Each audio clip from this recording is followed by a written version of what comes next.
Hello everyone, welcome back to my channel Anu education.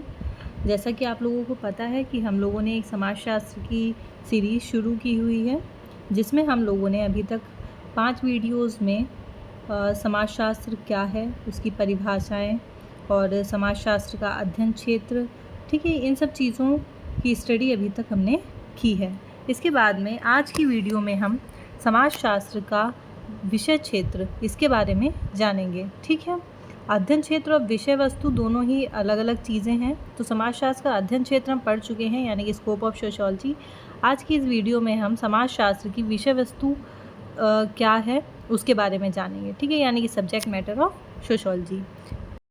देखिए, बहुत सारे ऐसे समाजशास्त्री हुए हैं जिन्होंने समाजशास्त्र की विषय वस्तु को वर्गीकृत करने का प्रयास किया है। ठीक है, तो इसके विषय में जिन भी समाजशास्त्रियों ने अपने अपने विचार प्रस्तुत किए हैं और समाजशास्त्र की विषय वस्तु को वर्गीकृत किया है, उनके बारे में हम आज की इस वीडियो में पढ़ेंगे। ठीक है, देखिए, सबसे पहले आप समझिए कि अभी पिछली वीडियो में हम लोगों ने अध्ययन क्षेत्र या विषय क्षेत्र जिसे हम कहें, यानी कि स्कोप ऑफ सोशियोलॉजी पढ़ा था। ठीक है, तो अध्ययन क्षेत्र और विषय वस्तु में डिफरेंस क्या है? देखो, अध्ययन क्षेत्र को आप ऐसे समझ सकते हो कि किसी भी विषय का अधिक से अधिक अध्ययन जिस सीमा तक किया जा सकता है उसको हम उसका अध्ययन क्षेत्र कहेंगे। जैसे कि मान लो ये क्या है, ये अध्ययन क्षेत्र है कि हाँ, ये हमारी क्या है, एक बाउंड्री है, ये एक सीमा है कि इस सीमा तक हमें इस विषय को स्टडी करना है या इस विषय में चीज़ों का अध्ययन करना है। लेकिन अब इस विषय में हमें किन किन चीज़ों का अध्ययन करना है, ठीक है, मान लो ये सारी चीज़ें हैं, है ना। अब इसमें बहुत सारी चीज़ें आ गई, जैसे समाज में बहुत सारी चीज़ें हैं या किसी भी विषय में, लेकिन हर एक विषय की चीज़ें क्या होती हैं, एक निश्चित होती हैं कि हमें पता है कि हमें फ़िज़िक्स में क्या पढ़ना है ना, केमिस्ट्री में हमें क्या पढ़ना है, मैथ्स में हमें क्या पढ़ना है, बायोलॉजी में हमें क्या पढ़ना है। वो सारी चीज़ें क्या है, निश्चित हैं। यानी कि जैसे कि अगर आप ऐसे समझो कि जीव विज्ञान में हमें पता है जीवों का अध्ययन करना है। ठीक है, वनस्पति विज्ञान में वनस्पति यानी पेड़ पौधों का अध्ययन करते हैं। तो इस तरीके से हर एक विषय की विषय वस्तु क्या है, यानी कि उसका जो सब्जेक्ट मैटर है वो क्या है, निश्चित है। इसी तरह से समाजशास्त्र का जो है सब्जेक्ट मैटर क्या होगा या विषय वस्तु, विषय सामग्री क्या होगी, उसके बारे में आज हम पढ़ेंगे। ठीक है, तो क्योंकि समाजशास्त्र आपको पता है कि एक नया विषय है, तो इसके विषय जो सब्जेक्ट मैटर है इसको लेकर भी सभी जो विद्वान हैं उनके अलग अलग मत हैं। सब ने अपने अपने हिसाब से बताया है कि समाजशास्त्र में हमें किन किन चीज़ों का अध्ययन करना चाहिए। ठीक है, समझ में आ गया। अध्ययन क्षेत्र यानी कि जो उसकी सीमा होती है और इस सीमा के अंदर हमें जिन जिन चीज़ों की स्टडी करनी है वो क्या कहलाएगा, उसका विषय वस्तु। जैसे कि आप अगर एक बुक देख लें तो बुक क्या हो गई, मान लो एक अध्ययन क्षेत्र है। अब बुक के अंदर जो टॉपिक्स होते हैं वो हमारी क्या हो जाएगी, विषय वस्तु हो जाएगी। ठीक है, दोनों चीज़ें क्लियर हो गई। देखो, अब इसको हम शुरू करते हैं। जैसे कि आप पहला देख सकते हैं, पहला पॉइंट क्या लिखा है, एलेक्स इंकल्स। ठीक है, ये वो बिंदी लगी है ऊपर। ठीक है, एलेक्स इंकल्स की बुक है व्हाट इज़ सोशियोलॉजी। ये बुक का नाम भी याद रखना है बच्चों। ठीक है, ये फैक्ट है आपका, पूछा जाता है कि ये बुक किसकी है। तो एलेक्स इंकल्स ने अपनी बुक व्हाट इज़ सोशियोलॉजी में इसकी समाजशास्त्र की विषय वस्तु को 3 भागों में बांटा है ना बच्चों। इसलिए भी मैंने इनके नाम लिखे हैं कि आपका जो भी एग्ज़ाम होता है कई बार पीजीटी वगैरह का, तो उसमें ये पूछा जाता है, मान लो 4 ऑप्शन आपको दे दिए उन्होंने। ठीक है, अब चारों ऑप्शन देने के बाद में आपसे पूछेगा कि एलेक्स इंकल्स ने अपनी बुक में या एलेक्स इंकल्स के अनुसार विषय वस्तु समाजशास्त्र की क्या है। ठीक है, तो आपको मान लो 3 ऑप्शन दे दिए जो कि एलेक्स इंकल्स के अनुसार कौन सा विषय वस्तु नहीं है।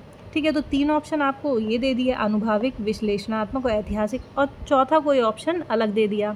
आपसे पूछेगा एलेक्स इंकल्स के अनुसार कौन सा नहीं है। तो जब आपने ये पढ़ रखे होंगे तभी आप बता पाओगे कि कौन सा वाला नहीं है। ठीक है, तो एलेक्स इंकल्स की बुक में उन्होंने विषय वस्तु को 3 भागों में बांटा है, अनुभविक, विश्लेषणात्मक और ऐतिहासिक। ओके, नाम ध्यान रखना।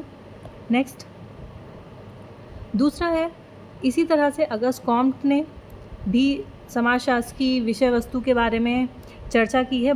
हालांकि बहुत ज़्यादा, मतलब ऐसे स्पेशली नहीं लिखा है, लेकिन हाँ, उनकी जो बुक्स हैं या उन्होंने जितना भी काम किया है उसके आधार पर हमने विषय वस्तु को 2 भागों में बांट लिया है। ठीक है, अगस्त कॉम्ट ने समाजशास्त्र को सामाजिक व्यवस्था और सामाजिक प्रगति का अध्ययन करने वाला विज्ञान माना है। ये भी इम्पॉर्टेंट फैक्ट है। ठीक है, एग्ज़ाम्स में कई बार पूछा गया है, क्योंकि मैंने इन चीज़ों को बच्चों पढ़ा हुआ है, इसलिए मुझे ये चीज़ बहुत अच्छे से पता है कि क्या क्या चीज़ें एग्ज़ाम्स में आती हैं आपके। ठीक है, बहुत सारा है, बहुत बड़ा सिलेबस है आपका, लेकिन उसमें से हमें फोकस उन चीज़ों, पढ़ना सब है लेकिन फोकस उन चीज़ों पे करना है जो कि एग्ज़ाम में पूछी जाती हैं, है ना। अदरवाइज़ इतना सारा पढ़ने का कोई भी मतलब नहीं है, ठीक है। और जैसे आप लोगों को पता है कि मैंने नेट पहले ये अटैम्प्ट में अपना क्वालिफाई किया था और असिस्टेंट प्रोफेसर का जो एग्ज़ाम है वो भी मेरा फर्स्ट अटैम्प्ट में ही क्लियर हुआ है। ओके, तो इस चीज़ का हम चाहते हैं कि आपको पूरा बेनिफिट हो, ठीक है, कि किस तरीके से तैयारी करनी है, कितनी तैयारी करनी है। और अभी से ही लाइक कर दो वीडियो को, है ना, बाद में भूल जाते हो। और चैनल को सब्सक्राइब कर लो ताकि कोई भी वीडियो आप लोगों से मिस ना हो, ठीक है। और ठीक है, हम लोग देख लेते हैं। तो कॉम्ट ने क्या बोला है, समाजशास्त्र को सामाजिक व्यवस्था और प्रगति का अध्ययन करने वाला विज्ञान माना है, ठीक है। यही डायरेक्ट पूछा जाता है कि समाजशास्त्र को सामाजिक व्यवस्था और प्रगति का अध्ययन करने वाला विज्ञान किसने कहा है, अगस्त कॉम्ट ने कहा है। ओके, तो कॉम्ट ने समाजशास्त्र की विषय वस्तु को 2 भागों में बांटा है। पहला सामाजिक स्थैतिकी विज्ञान और सामाजिक गतिकी विज्ञान, सोशल स्टैटिक्स और सोशल डायनेमिक्स। क्या मतलब है, देखो, सामाजिक व्यवस्था और प्रगति का क्या मतलब है। सामाजिक व्यवस्था का मतलब है कि जो चीज़ें समाज में व्यवस्था को बनाए रखती हैं, ठीक है, उनका अध्ययन, और प्लस प्रगति का अध्ययन यानी कि जो चीज़ें समाज में परिवर्तन लाती। प्रगति का मतलब क्या होता है भाई, पहले कोई चीज़ चल रही थी, वो चेंज हुई, है ना, उसमें कहीं ना कहीं डेवलपमेंट हुआ, तो क्या होता है, प्रगति होती है समाज की, ठीक है। परिवर्तन होने पर ही तो होगी, ठीक है। तो इन्होंने क्या बोला है, सामाजिक व्यवस्था और प्रगति का अध्ययन करने वाला विज्ञान। स्थैतिकी का मतलब भी यही है, देखो, आर्थिक संस्थाएं, परिवार, राज्य, धर्म, इन सब के अध्ययन को सामाजिक स्थैतिकी विज्ञान में इन्होंने शामिल किया है। और स्थैतिकी में समाज के विभिन्न अंगों के अंतर संबंधों का अध्ययन किया जाता है, यानी कि ऐसी संस्थाएं जो समाज में व्यवस्था को बनाए रखती हैं उनका अध्ययन हम सामाजिक स्थैतिकी में करते हैं, यानी कि सोशल स्टैटिक्स में करते हैं। उसके बाद में सामाजिक गतिकी यानी कि सोशल डायनेमिक्स, गति लाना, समाज में परिवर्तन लाना, प्रगति लाना, ठीक है ना। तो गतिकी में क्या होता है, समाज को एक संपूर्ण इकाई के रूप में देखा जाता है और यह ज्ञात किया जाता है कि समय के साथ उसका विकास एवं परिवर्तन कैसे हुआ। किसका, समाज का विकास और परिवर्तन कैसे हुआ। ओके, तो इन दोनों ही चीज़ों का अध्ययन किस में करते हैं, समाजशास्त्र में। ये सब क्या बता रहे हैं, समाजशास्त्र की विषय वस्तु, यानी कि समाजशास्त्र में किन चीज़ों को पढ़ना है। तो कॉम्ट ने कहा किन 2 चीज़ों की स्टडी समाजशास्त्र में करनी है। एक तो वो चीज़ें जो समाज में व्यवस्था को बनाए रखती हैं या वो इकाइयाँ जो समाज में व्यवस्था को बनाती हैं, और दूसरा वो जो समाज में परिवर्तन लाती हैं, है ना, समाज का विकास करती हैं, उन चीज़ों का अध्ययन हमें समाजशास्त्र में करना है, ठीक है। नेक्स्ट है दुर्खीम ने, है ना बच्चों, और ये पूछा जाता है अलग अलग कि सामाजिक स्थैतिकी और सामाजिक गतिकी को समाजशास्त्र की विषय वस्तु किसने माना है, सब्जेक्ट मैटर किसने माना है, कॉम्ट ने, अगस्त कॉम्ट, ठीक है। अगस्त कॉम्ट को ही क्या मानते हैं हम, फादर ऑफ सोशोलॉजी माना जाता है। जन्म कब हुआ था, पता बच्चों, 1798 में हुआ था। याद रखनी है ये चीज़ें, कहाँ के थे, फ्रांस के थे, ठीक है ना। ये साथ के साथ में रिवाइज करते रहा करो अपना, इसलिए कन्फ्यूज़न नहीं होगा फिर, ठीक है। दूसरे आ जाते हैं हम लोग दुर्खीम ने भी इसकी विषय वस्तु के बारे में बताया है, लेकिन इन्होंने भी कहीं पे भी ऐसे डायरेक्टली इसके बारे में नहीं लिखा है कि हाँ समाजशास्त्र की विषय वस्तु ये होनी चाहिए, लेकिन इन्होंने जो अपनी बुक्स लिखी हैं उनके थ्रू हमने ये चीज़ निकाली है, मतलब विचारकों ने ये जो है विषय वस्तु उसके आधार पर ज्ञात की है, ठीक है। तो इनकी बुक थी रूल्स ऑफ सोशोलॉजिकल मेथड। ये बुक पूछी जाती है बच्चों, इंपॉर्टेंट है। बुक का नाम किसकी है, दुर्खीम की है। इमाइल दुर्खीम कहाँ के थे, ये भी फ्रांस के थे। जन्म कब हुआ था, 1858 में। हमने पढ़ा था ना जब कॉम्ट की मृत्यु हुई थी, कब हुई थी कॉम्ट की मृत्यु, 1857 में, ठीक है। जन्म कब हुआ था, 1798 में, और 1757 के बाद में 1758 में दुर्खीम का जन्म हो जाता है। इनके बुक का क्या नाम है, रूल्स ऑफ सोशोलॉजिकल मेथड, और इनकी बाकी रचनाओं के आधार पर ही उनके विचारों को ज्ञात किया गया और इनकी विषय वस्तु को स्पष्ट किया गया, ठीक है। तो इन्होंने इसकी विषय वस्तु को 3 भागों में बांटा है, ठीक है बच्चों। ये क्वेश्चन ऑब्जेक्टिव्स में खूब पूछे जाते हैं, इसलिए बहुत अच्छे से याद करना है। ये मत सोचना कि बिल्कुल ये तो अरे ऐसी चीज़ें ये एग्ज़ाम्स में नहीं आती हैं, ऐसा बिल्कुल नहीं है, ठीक है। एग्ज़ाम्स में ये खूब पूछा जाता है। पीजीटी यानी कि जब आप एमए कर लेंगे, एमए के बाद में आप तुरंत ये एग्ज़ाम दे सकते हैं जैसी वैकेंसी आती है ना। उसमें 125 क्वेश्चन पूछे जाते हैं आपके पीजीटी के एग्ज़ाम में, जो कि सारे के सारे समाजशास्त्र के होते हैं, ओके। लेकिन कट ऑफ बच्चों बहुत हाई जाती है, इसलिए कम से कम 120 क्वेश्चन मान के चलो कि हाँ 118 से लेकर 120 तक क्वेश्चन सही करने होते हैं। इसमें क्वेश्चन कहाँ से बनते हैं, यही सब उसमें पूछा जाता है, बिल्कुल एक चीज़ यहीं से आती है, ओके। तो इन्होंने समाजशास्त्र की विषय वस्तु को 3 भागों में बांटा है। पहला सामाजिक रचना शास्त्र या स्वरूप शास्त्र बोल सकते हो, यानी कि सोशल मॉर्फोलॉजी। दूसरा सामाजिक शरीर शास्त्र सोशल फिजियोलॉजी, तीसरा सामान्य समाजशास्त्र यानी कि जनरल सोशोलॉजी। ठीक है, तीनों नाम याद रखने हैं, सामाजिक रचना शास्त्र, शरीर शास्त्र और सामान्य समाजशास्त्र। देखो, सामाजिक रचना शास्त्र या सोशल मॉर्फोलॉजी, इसके अंतर्गत जीवन पर भौगोलिक कारकों के प्रभावों, सामाजिक संगठन के साथ उनके संबंधों का अध्ययन किया जाता है। ठीक है, सामाजिक रचना शास्त्र यानी विषय वस्तु बता रहे हैं ना, तो समाजशास्त्र में उन्होंने क्या बोला है कि किन चीज़ों का अध्ययन करता है, किन चीज़ों का अध्ययन करना चाहिए समाजशास्त्र को, कि जो हमारा जीवन है उस पर भौगोलिक कारकों का क्या प्रभाव पड़ता है ना। जैसे कि आपने देखा होगा कि जो लोग पहाड़ों पर रहते हैं उनकी जो वेशभूषा होती है, उनका खान पान होता है, उनके रीति रिवाज होते हैं, है ना, वो सब क्या होते हैं, बहुत अलग होते हैं। वहीं जो लोग प्लेन में यानी कि मैदानी इलाकों में रहते हैं उनके अलग होते हैं। जो लोग साउथ की साइड में रहते हैं उनका रहना सहना रीति रिवाज सब चीज़ें अलग होती हैं। तो ये क्या है, हर किसी के जीवन पर भौगोलिक कारकों का बहुत प्रभाव पड़ता है। कैसे, जैसे जो लोग पहाड़ों पर रहते हैं तो उन्हें पहाड़ों पर चढ़ना पड़ता है ना, तो उनके जो कपड़े होंगे ज़्यादातर आप देखते हो कि वो कैसे पहनते हैं, थोड़ा सा ऊंचे पहनते हैं। क्यों पहनते हैं, ताकि उनको चलने में, वहाँ पहाड़ों पे चढ़ने में क्या रहे, आसानी रहे, है ना। वहीं प्लेन में जो होते हैं वो लोग अपना नॉर्मल कपड़े पहनते हैं क्योंकि उन्हें चलने में कोई दिक्कत नहीं है। और जो लोग साउथ की तरफ रहते हैं क्योंकि वहाँ गर्मी बहुत ज़्यादा होती है, तो देखा होगा पिक्चरों में, साउथ की पिक्चरों में क्या लुंगी पहनते हैं लोग। ठीक है, तो ये क्या है, हमारे जीवन पर भौगोलिक कारकों यानी कि जो हमारा पर्यावरण है उसका बहुत ज़्यादा प्रभाव पड़ता है, तो उनका अध्ययन करना। और ठीक है, भौगोलिक कारकों के प्रभाव और सामाजिक संगठन के साथ उनके संबंधों का अध्ययन करना। ठीक है, यानी कि हमारे जीवन को ये सब चीज़ें किस तरीके से प्रभावित करती हैं, इसका अध्ययन हमें समाजशास्त्र में करना है। यहाँ जनसंख्या संबंधी समस्याएं, जनसंख्या से रिलेटेड जो भी समस्याएं हैं, जैसे जनसंख्या का आकार, घनत्व, स्थानीय वितरण, इन सब का भी अध्ययन हम सामाजिक रचना शास्त्र के अंतर्गत करते हैं। यानी कि समाज की रचना कैसी है, इसके अंतर्गत अध्ययन किया जाता है। दूसरा इन्होंने क्या बताया, सामाजिक शरीर शास्त्र। अब इसमें क्या है, इसमें समाज रूपी शरीर का निर्माण करने वाले विभिन्न अंगों जैसे धर्म, नीति, भाषा, कानून, परिवार, इन सब का अध्ययन समाजशास्त्रीय दृष्टिकोण की मतलब समाजशास्त्रीय दृष्टिकोण से किया जाता है। ठीक है, तो उन्होंने दूसरा टाइप क्या बताया है, हमारी दूसरी विषय वस्तु में क्या बताया है कि समाजशास्त्र के अंतर्गत जो भी चीज़ें हमारे समाज का निर्माण करती हैं, यानी कि जैसे हमारे शरीर जो है वो विभिन्न अंगों से मिलकर बना है, ओके, वैसे ही हमारा जो समाज है उसके भी बहुत सारे अंग हैं, उनसे मिलकर के समाज का निर्माण हुआ है। तो उन्हीं अंगों का अध्ययन समाजशास्त्र में किया जाता है। इसको क्या नाम दिया है, सोशल फिजियोलॉजी या शरीर शास्त्र। ओके, तीसरा विषय वस्तु क्या बताई है दुर्खीम ने, सामान्य समाजशास्त्र। इसमें सामान्य सामाजिक नियमों का अध्ययन करना जो समाज में निरंतरता और स्थिरता को बनाए रखते हैं तथा जिनका अन्य सामाजिक विज्ञानों के लिए भी विशेष महत्व। तो सामान्य समाजशास्त्र में किन चीज़ों का अध्ययन करने को बताया है, ऐसी चीज़ें जो समाज में निरंतरता और स्थिरता को बनाए रखती हैं, उनका अध्ययन हम सामान्य समाजशास्त्र में करेंगे। ये किसने बताई हैं तीनों ही विषय वस्तु, दुर्खीम ने। ठीक है, ध्यान रखना है, पहला सामाजिक रचना शास्त्र, दूसरा सामाजिक शरीर शास्त्र और तीसरा सामान्य समाजशास्त्र। ओके, नेक्स्ट जिन्सबर्ग ने भी, अब इनका नाम भी याद रखना है, खूब पूछा जाता है।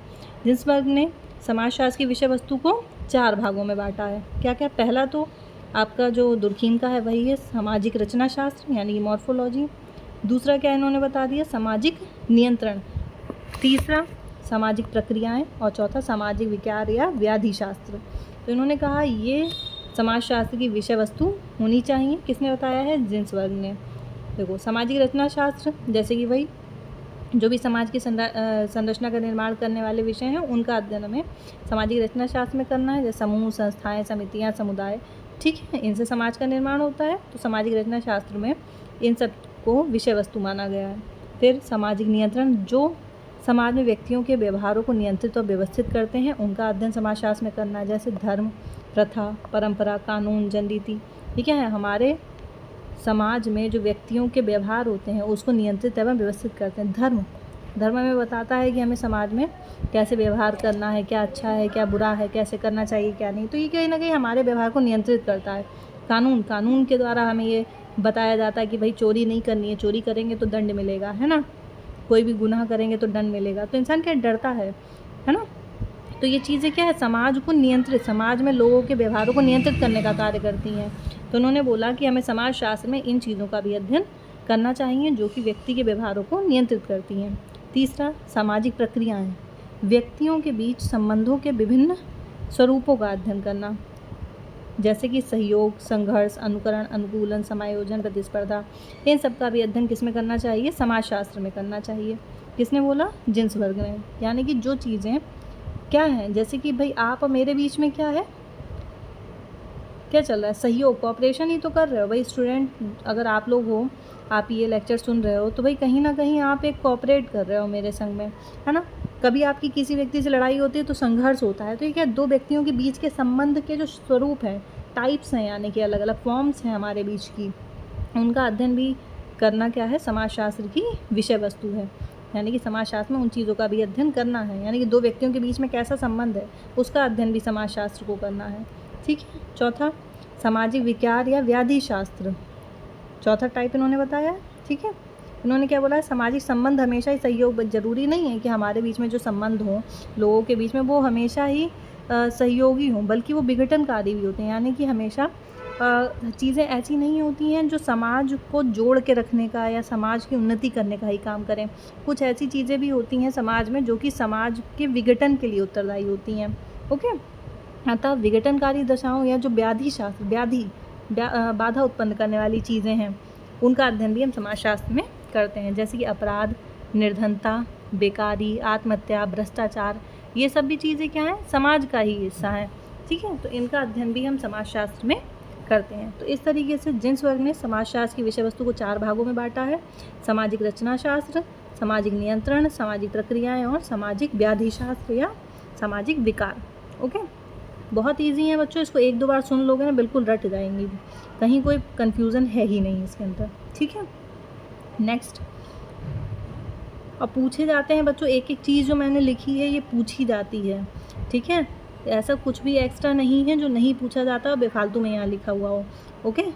आप कभी पेपर उठा के देखना, बल्कि हम कभी आपका पीजीटी वगैरह के अगर मुझे टाइम मिलेगा तो हम पेपर अपलोड करेंगे, उनको देखना, उनमें सब क्वेश्चंस मिलेंगे आपको।